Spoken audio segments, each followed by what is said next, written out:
สบายดีเนาะสบายดีทุกคนทุกคนเนาะยินดีต้อนรับกับสู่ช่องคำสวรรค์ Channel เนาะมื้อนี้เนาะเราจะพาทุกคนไปลินแคมคลองซึ่งมื้อนี้เนาะเป็นมื้อออกพรรษาเนาะซึ่งว่าอยู่แคมคลองเพิ่นจะครบงานเนาะเพิ่นจะมีหลายอย่างเลยบ่ว่าจะเป็นการซัดปุ้งเป้าหรือการคล้องเป็ดเนาะและมื้อนี้เนาะเราจะไปคล้องเป็ดแล้วก็ซัดปุ้งเป้าเนาะว่าติดตามมาเลยเนาะว่าเราจะได้เป็ดมาจากโตได้หยังจากการซัดปุ้งเป้าเนาะเดี๋ยวเราจะไปพาไปเบิ่งบรรยากาศม่วนๆแถวแคมป์คลองเนาะว่าเพิ่นเฮ็ดหยังแหน่ว่าเพิ่นมีบูธหยังแหน่เดี๋ยวเราจะไปเบิ่งว่าบรรยากาศมันเป็นจังไดเนาะเดี๋ยวเราจะขี่รถจักรไปนอกจากจุดที่เราอยู่ปัจจุบันนี่ไปหาแคมป์คลองก็ขี่รถอยู่ประมาณ10กว่านาทีเนาะเพราะว่ามันใกล้ๆนึงแต่ว่ามันก็รถค่อนข้างจะหลายเนาะเดี๋ยวเราจะขี่รถจักรไปเพราะว่ารถค่อนข้างจะติดแน่เดี๋ยวเราขี่รถจักรไปแล้วก็ฝากแล้วก็ไปซัดปุกเป่ากันเลยเนาะซึ่งก่อนที่เราจะไปของเป็ดกันเนาะเราจะต้องมากดเงินกันก่อนเนาะตอนนี้อยู่ที่หน้าตู้ ATM มันเต็ม เราก็ต้องเอาเงินเนาะไปกดไปของเป็ดแล้วก็ซัดปุกเป่าเนาะเดี๋ยวเราไปหอดบอลของเป็ดซัดปุกเป่ามาถ่ายตอนนี้เนาะเราก็ได้มาหอดบอลไก่เนาะจอดรถไว้ยี่เนาะคุณ จอดรถไว้ยี่เนาะคุณเนาะตอนนี้เดี๋ยวตอนนี้เขากันยางพากันยางเนาะยางเขามากะถือว่าไกลเติมเนาะพอเพิ่นกันเมียนบ่ให้รถเนาะบ่ให้รถภายนอกเข้ามาได้เนาะต้องให้คนเท่านั้นยางเข้ามาแต่ว่ามีรถว่าเป็นหันขายเครื่องเนาะเขาจะเอาเครื่องขนเครื่องเข้ามาเขาจะเข้าได้เนาะแต่ว่าเขาเป็นนักท่องเที่ยวเขาบ่มีเครื่องหยังเนาะคนอย่าแดดนึง แต่ว่าแดดแล้วนอนเนาะกับผู้ดีผ้ากันมาลินอยู่เนาะเย็นอากาศเย็นอยู่มื้อนี้เดี๋ยวเราไปหอนหันของเป็ดเดี๋ยวเขาจะถ่ายเบิ่งเติมเนาะ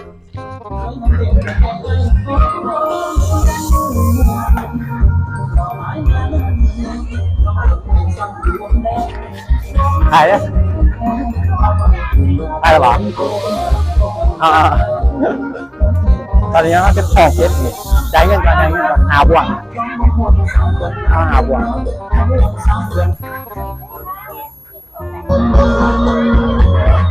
ต้องหาบ่วงใช่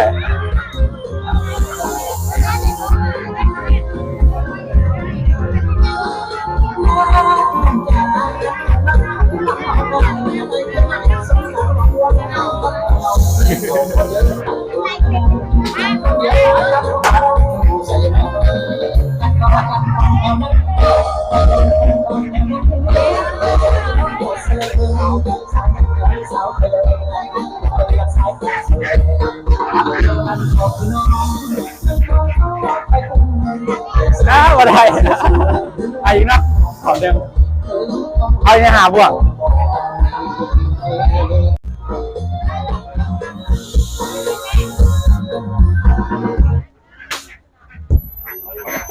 บัวต้ง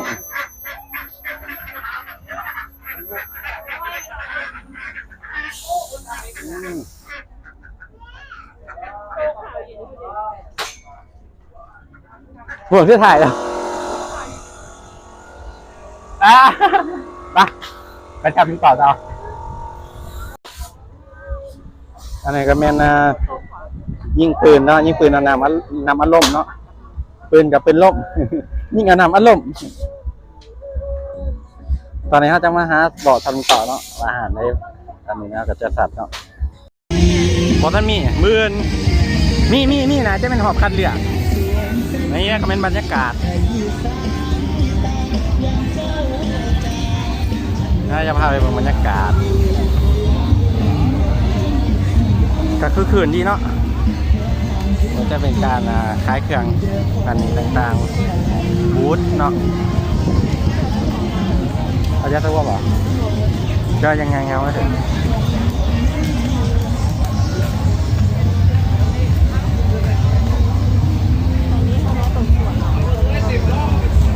โมมีเสียงเอาไม่เอาละพอมันใส่ไม่บ่ได้ก็คือใช้ทั้งหนา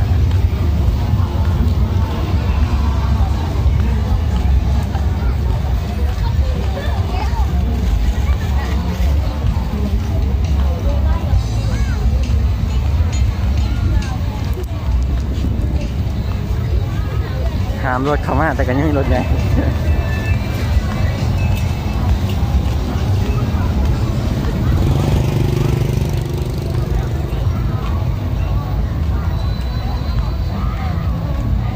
เมื่อยหรอปะยังไม่เย็นฮะกินแล้วนะเหรอกินแล้วนะกินแล้วนะไหม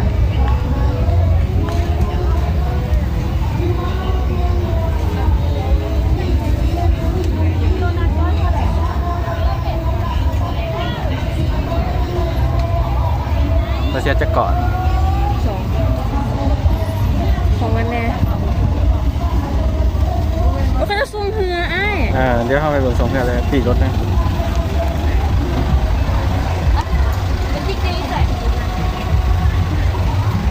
解散了特别内容，那是谁啦？手一手，自己在他爬上，那个梦空在哪的是你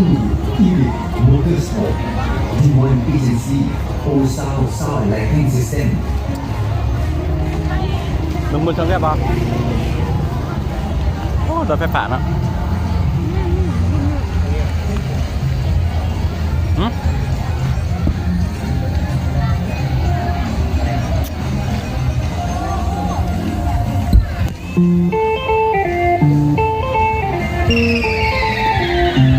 Check it out.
ดูกันรับกันรับว่าจะไหนนาเหหรือว่าท่าเรือเดี๋ยวนี้ในหัวในไทยซับกัน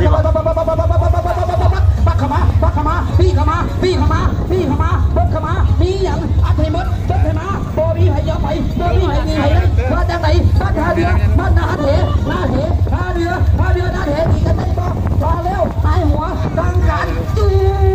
ดเข้าไปจัดคำลาจะสิจอดยังกระดอกกระเดียจะสิจอดยังกระเดียกระดอกปานพวกเคยหูเคยเห็นกันยังบอกกันยังแหว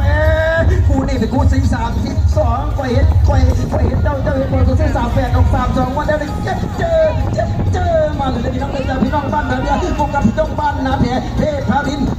มาใส่กันนี่นักคนรู้จักมาแล้วกันลงมาได้เดี๋ยวเทพารินอยู่ลงน้ำสีฟังส่วนบ้านพาเดินอยู่ลงน้ำสีฟังไปตื่นกันตีตื่นกันมาตีตื่นกันมาซับดึกจุดแน่นจับดึกนั่นแน่สเต็ปการไฟสองลำนี้มึงเป็นธรรมดาสิ่งแม่น้ำเงินกับเสือแม่น้ำของปะทะกันลงมาตูตีตูกี้มาลุกไฟ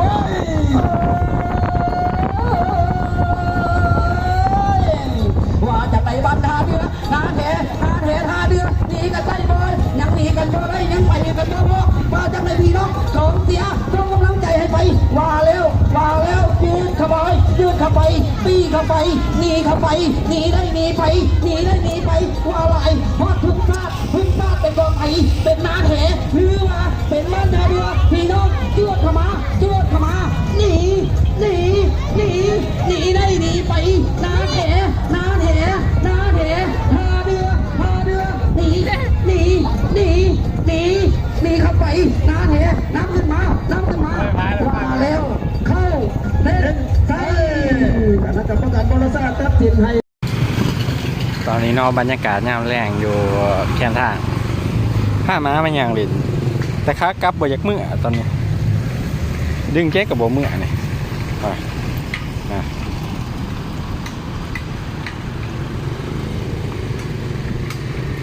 ดึงแก๊กกับบ่เมื่อเนาะตอนนี้เนาะมีอาการขี้ข้า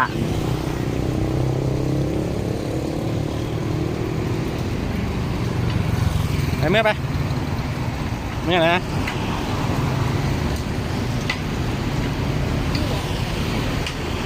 อยู่หน้าศูนย์ทีพาสตอนนี้เป็นเหมือนวันเสาร์นอนรถบ่ค่อยหลายนั่งบ่ยอมเมื่อทุกคนเฮ็ดใจดีนี่บ่ยอมเมื่อเฮ็ดเยอะกับบ่ยอมเมื่อนี่ไปเมื่อลูกไปพอพาเมื่อไปบ่ยอมเมื่อทุกคนเฮ็ดใจดีนั่งบนยอมเมื่อนั่งนอนอย่างเดียวมาสนแล้วมาสนยังเลยตัวนี้เนี่ยนอนอยู่หยาอย่างเดียวให้พ่อหูมาดูให้หูเมื่อปะให้หูเมื่อปะให้หูเมื่อปะ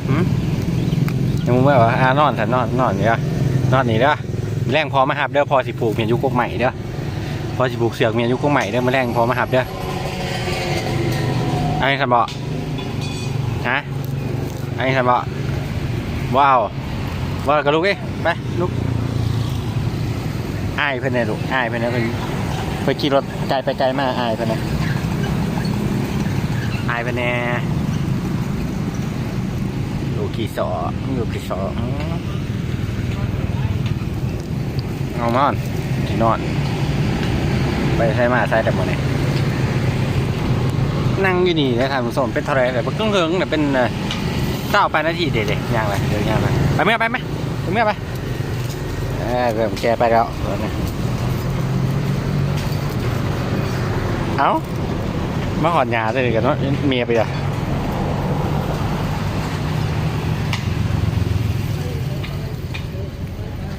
นอนโอ้ยมาฟังรปภเป็นห้องเพลงคนรปภห้องเพลงคนจะไปแห้งอ่ะเอาดมเอาจะกินตัวผูวะดุผู้เบาวะดุเอาเกลือกินผู้เบาโอ้ยคนอ่ะดึงแบบตึงเลยแต่ผสมไหมไม่ย่อมเกลือก็กินผู้เบาก่อนให้คนดมหน่อยนึงคนสู้ที่พัดไป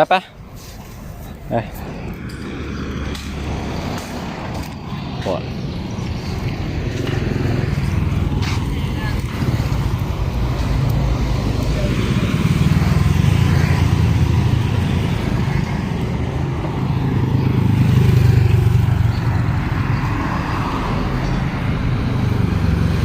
เดี๋ยวจังหน่อยก็สิไปรอบนตรงเรือเนาะผ้าเพิ่นยางรอก่อนหน่อยนึงก็จังสิไปรอเล่นบนท้องเรือนี่ของเป็ด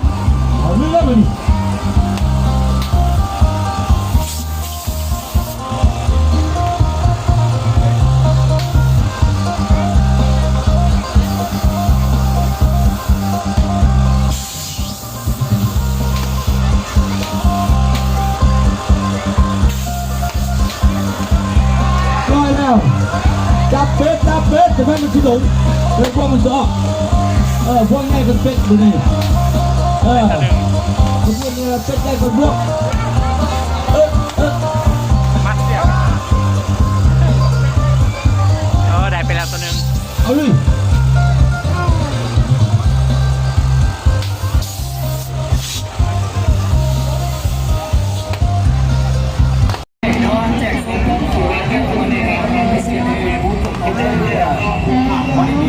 ราคาซื้อประหยัดน้องเพื่อประกันส่งต่อในสมบัติ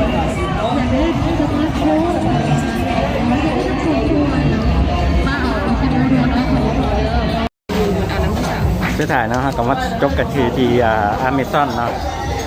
เขาซื้อ2จอกเดี๋ยวนี้เขาจะไปเฮ็ดหยัง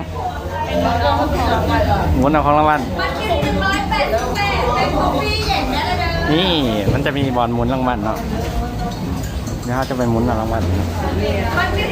ตอนนี้เนาะเขาซื้ออยู่2จอกเนาะเดี๋ยวมันจะให้เป็นคูปองเนาะสำหรับไปหมุน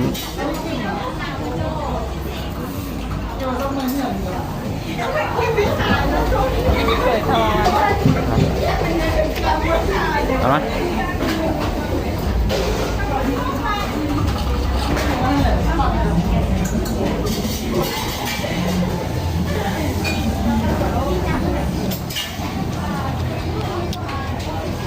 นี่คูปองอ่ะบัตรคิวที่191ปันได้เลย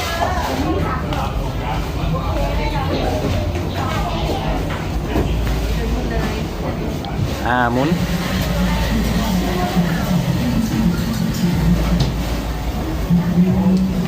บัตรคิวที่191คนหนึ่งได้แล้ว ไม่อย่าง ใส่เจียใส่ยัง ไป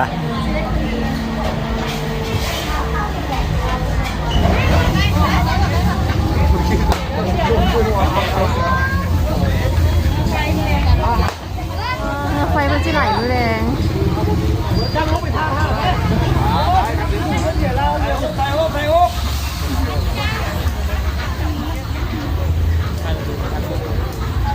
มา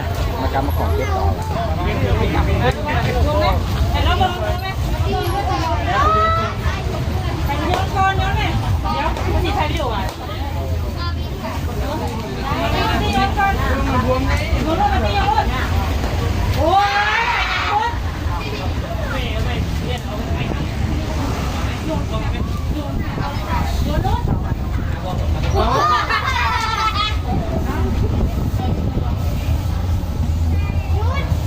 ไอ้น้องยูพี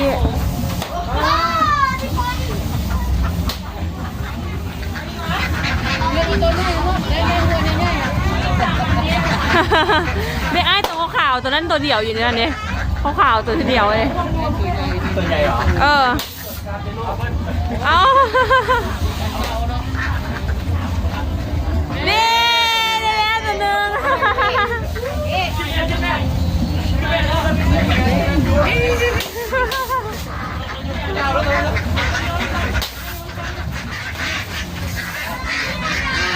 เงยอยากมาดีนะเอาอีกวันหนึ่งนี่ไอ้โยนเลยเ